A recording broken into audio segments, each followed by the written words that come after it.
같은 120, 125가 되더라도 어떤 건 되게 높고 어떤 건 좀 낮다고 그러면 얘는 좀 잠재력이 좀 더 있다고 봐야 되지 않을까?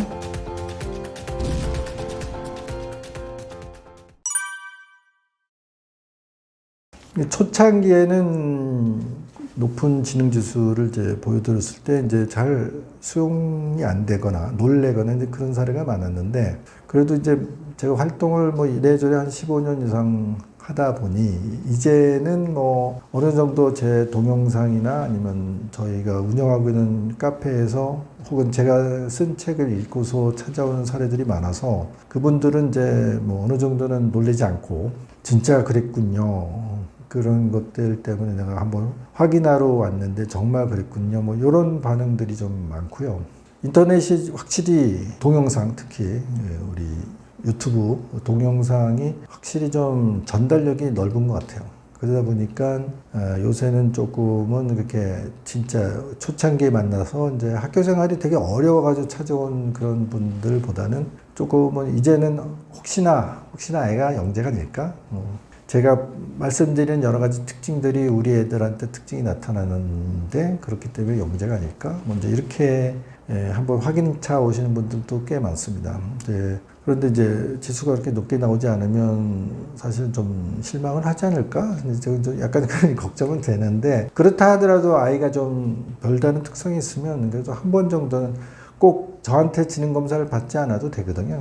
웩슬러 지능 검사 같은 경우는 표준화 프로세스가 상당히 엄격하게 돼 있어가지고 사실은 꽤 많은 군데서 시행하고 있고, 그 평가 결과는 생각보다는 그렇게 다르지 않습니다. 물론 이제 저희 사무실이나 이제 뭐 사설영재원 같은 데는 워낙 이제 고지능 아이들을 많이 이제 접한 분들이기 때문에 그 아이들이 갖고 있는 잠재 역량을 낼 수 있는 어떤 그런 보이지 않는 노하우는 좀 있다, 그런 약간 자신감을 가지고 있긴 하지만 그렇다고 해서 뭐 크게 차이가 나는 건 아닙니다. 또 이제 초창기에는 또 아니 뭐 지영범 선생님 쪽 사무실에서는 지수가 높게 나온다는 또 약간 낭설이 돌아가지고 그렇지 않습니다. 이게 비교적 평가가 보수적이거든요. 말하자면 과대평가는 좀 잘 안 되는 구조예요. 그러니까 한계 검증 방식이라고 그래서 쉬운 거로 시작해서 점차적으로 이제 좀 더 난이도가 높고 추상적이고 이런 질문을 쭉 올려가는 거죠. 난이도를 높여가는 거죠. 그래서 어디까지 해내는가를 평가하게 돼 있고, 아이가 뭐 우연히 맞췄다 이런 걸 가지고는 점수를 주는 게 아니죠. 말하자면 얘가 쭉 그 대답하는 것을 봐서 이제 맥락에 닿게 제대로 이제 앞뒤가 맞게 이제 설명하거나 답을 이제 제시했을 때 점수를 주는 상당히 보수적인 평가 방식이기 때문에 이게 과대평가는 잘 안 돼요. 그렇지만 이제 뭐 뒤에 너무 어려운 문제를 많이 풀다가 보면 너무 어려워요. 뭐 어떤 애는 막 따지는 애도 있어. 제가 유치원 다니거든요. 근데 그런 거 왜 나한테 물어봐요? 뭐 이런 애도 있습니다. 가끔. 그러면 안 해요. 또 속여 먹으려고 처음에 쉬운 거로 시작하더니 뭐 점점 어려가지고 말이야. 내가 대답하기 어려운 거 또 내고 뭐 그런 반응이 또 좀 귀엽긴 하지만 이제 그런 경우에는 사실은 얘가 아는 것 같은데 하고 점수를 줄 수 없기 때문에 과소평가는 될 수 있으나 과대평가는 잘 안 됩니다. 그러니까 아이한테 조금 뭐 이런 특성들이 좀 언뜻 보이면 한 번 정도는 객관적으로 평가해 보는 게 필요하지 않을까?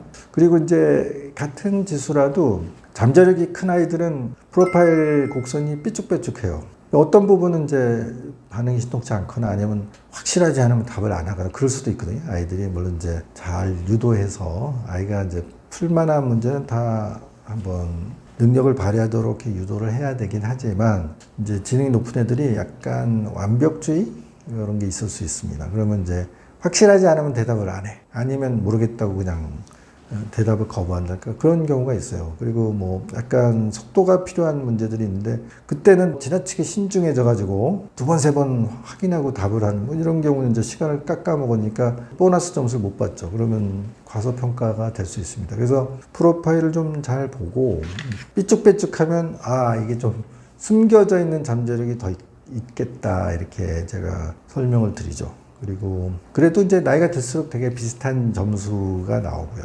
그러니까 아주 어렸을 때는 사실은 뭐 조금은 높게 나와도 한번 좀 커서 한번 더 확인해 봅시다. 이게 필요하고요. 그다음에 근데 이제 웬만큼 연령이 있는 친구들은 그 뒤엔 진짜 안 바뀌거든요. 한번 120 나오면 정말 뭐 20대, 30대 가서 평가해도 역시 120이 나오고 한번 130 나오면 뭐 5년 뒤, 10년 뒤 해도 130 나오고 그리고 일단 뭐 140, 150 팍 넘어가는 애들은 뭐 언제 해도 뭐 그 수준을 확 넘어가 버리기 때문에 상당히 재현성이 높습니다. 그래서 제가 권하기는 초등학교 입학 전에 특히 뭐 조기 입학 같은 것들은 사실 상당히 효과가 크거든요. 그러면 이제 그 조기 입학 같은 거 하면 한 4세에서 5세 사이 정도 한번 해보는 게 좋을 것 같고 뭐 그 정도까지는 아닌 것 같아요. 그러면 어쨌든 초등학교 입학 전에 그러니까 만 5세, 6세 뭐 요 정도. 그다음에 이제 초등학교 졸업 전에 5학년이나 6학년 정도 이렇게 2번 정도는 해보는 게 좋지 않을까 그렇게 권해드립니다. 엑셀 검사 같은 경우는 보통 5가지 정도의 카테고리를 나눠서 평가하는데 그러면 최소 7, 8개에서 한 10개 정도의 소검사를 실시해야 되거든요. 그러면 10개 중에 8, 9개가 기준 점수 훌쩍 넘어가고 그렇게 돼야만 이제 150 이상이 나옵니다. 그러니까 걔네들은 어떻게 보면 지능의 전 영역이 굉장히 높은 수준으로 발달돼 있다 이렇게 볼 수 있기 때문에 그 친구들은 뭐 카테고리별 지표나 뭐 프로파일의 높낮이가 사실 크게 의미가 없죠. 근데 이제 120, 130은 좀 다르거든요. 이제 120, 130은 이제 어떤 프로파일은 굉장히 높게 피크를 탁 보여주고 어떤 부분은 특히 좀 단순 반복적인 검사도 몇 개 있어요. 근데 그런 것들은 신통치 않아요. 그런 것들은 뭐 지나칠 정도로 낮게 나오기도. 그러니까 그 부분은 아직 개발이 안 됐다고 봐야 되겠죠. 옛날에는 이걸 뭐 언어성 지표, 뭐 비언어성 지표 혹은 동작성 지표라고 그래가지고 뭐 인과형이요, 문과형이요 뭐 이런 식의 그 보조 지표들이 있었는데 지금은 좀 세분화시켜서 5가지 카테고리를 나눠서 평가하거든요. 그냥 뭐 대충 120에서 125 나왔다면 우수하긴 한데 그런 아이들 중에 이렇게 좀 평탄한 5개의 지표가 고루고루 균형 있게 딱 나오는 친구들은 사실은 말하자면 자기의 잠재력을 다 뭐 표출을 했나 보다 그렇게 생각할 수도 있고요. 그 다음에 얘는 굉장히 안정적이다. 그런 친구는 오히려 학교 생활을 조금 더 안정적으로 할 가능성이 있다고 저는 이제 예측을 하죠. 그런데 이제 같은 120, 125가 되더라도 어떤 건 되게 높고 어떤 건 좀 낮다고 그러면 얘는 좀 잠재력이 좀 더 있다고 봐야 되지 않을까? 나중에 아직 개발되지 않은 부분들이 쭉 쫓아오르면 나중에 정말 그냥 130이나 140을 상회하는 아이가 크지 않을까? 그런 이제 말하자면 기대를 할 수도 있다는 거죠. 그런데 이제 그런 아이들은 고집이 좀 세고 말하자면 자기가 좋아하는 것에 굉장히 약간 편향성? 약간 그런 것들이 좀 있을 수 있기 때문에 다루기가 조금 더 까다롭다? 뭐 그렇게 볼 수도 있고요. 근데 그 이과형, 문과형 혹은 뭐 좌뇌형, 우뇌형 뭐 이런 것은 사실 제가 그렇게 문헌을 읽어봐도 조금은 이제 학술적인 근거는 좀 약한 것처럼 보여요. 약간 뭐 그런 성향은 있을 수 있으나 이게 좀 나이가 들면서 이렇게 약간 뒤집혀질 수도 있고 아니면 균형이 잡힐 수도 있고 그렇기 때문에 그것에 대해서 이렇게 과도한 의미 부여를 하는 것은 이제 적절치 않다 그렇게 생각합니다.